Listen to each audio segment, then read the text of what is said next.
aty diku aty vërtitet, por nuk janë vetëm PS-s. Ajo është një shifër që 19 i bie 15% e parlamentit. Po them vetëm në një rast dënuar për shpifje.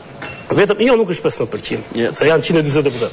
Po vetëm në një rast jam thirrur në një përfaqësi demokratike tuaj, është diskutuar për 2 deputetë që janë fare në këtë listë. 13%, që janë fare në këtë listë, te këto që kanë dalë. Pra, ata kërkonin një informacion që a ekziston, domethënë, a ka dalë në media shqiptare një informacion për një deputet i cili është dënuar në Zvicër por ka ndryshuar identitetin dhe vazhdon të jetë pjesëtar i Parlamentit të Shqipërisë? Se kemi edhe kështu?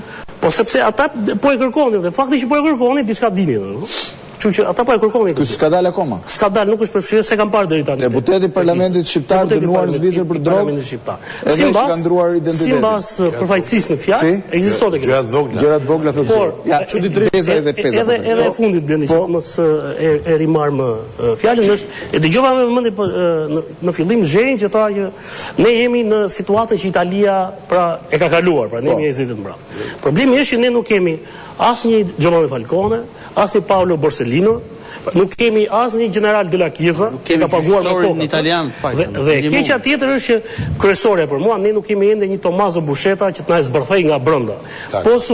Jo, s'kemi ende një Tommaso Buscetta. S'kemi një mafia aq të madhe e para, e dyta. Si ka po jo Tommaso, po tjetë i vogël, më i vogël se Tommaso. Ja, vezaj. Jo, në fakt, faktat që tani qëndrojnë mbi bazën e atyre dhe prokuria është referuar për cilën ka kërku ndërprerjen e mandatit. Por ta shohësh me vëmendje, shumica e deputetëve apo kryetarëve të bashkisë apo të gjithë po dalin me probleme mendore që po harrojnë se kur janë shoqëruar, qoftë në Itali, qoftë në vende ndryshme, po harrojnë që ka qenë në burg, po harrojnë që edhe kur kanë dalë, kanë bërë festa për daljen nga burgu dhe çuditërisht në 2016-ën harrojnë që kanë kujdes në dobët. Po, fatkeqësi e popullit që i ka votuar këto njerëz. Por të referu te formulari i deklarimit që ka bërë festë kur ka dalë nga burgu? Të gjithë personat që dalin nga burgu për një vepër të caktuar kriminale takojnë shoqërinë dhe feston. Qoftë edhe në Shqipëri po edhe jashtë, sidomos ato persona që janë fuqizuar dhe me lek. Po flet për ato fotot që presin dalin. Ka dhe materiale tjera. Edhe?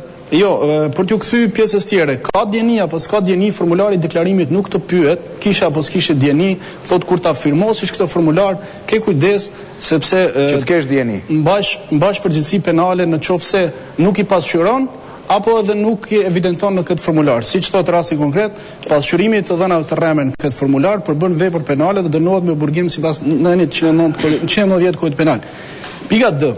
Pasqyrimi të dhënave të pavërteta, të paplota, të pasakta në këtë formular dhe refuzimi i depozitimit të gjurmëve daktiloskopike të gishtave, pasjell skualifikimin e menjëhershme dhe në çdo kohë nga kandidimi, zgjedhje, emërim apo ushtrimi më teshëm i funksionit publik.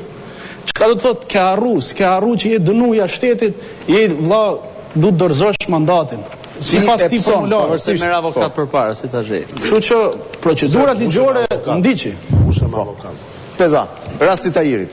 Jo, për zotin Tahiri nuk e njoh rastin dhe nuk dohet flisja për pak për zotin Selami, jo vetëm se e kam njohur në parlament dhe në jetën politike parlamentare, por edhe për faktin se më bëjnë përshtypje 2-3 gjëra të cilat nuk doja t'i lija pa i përmendur. E para në lidhje me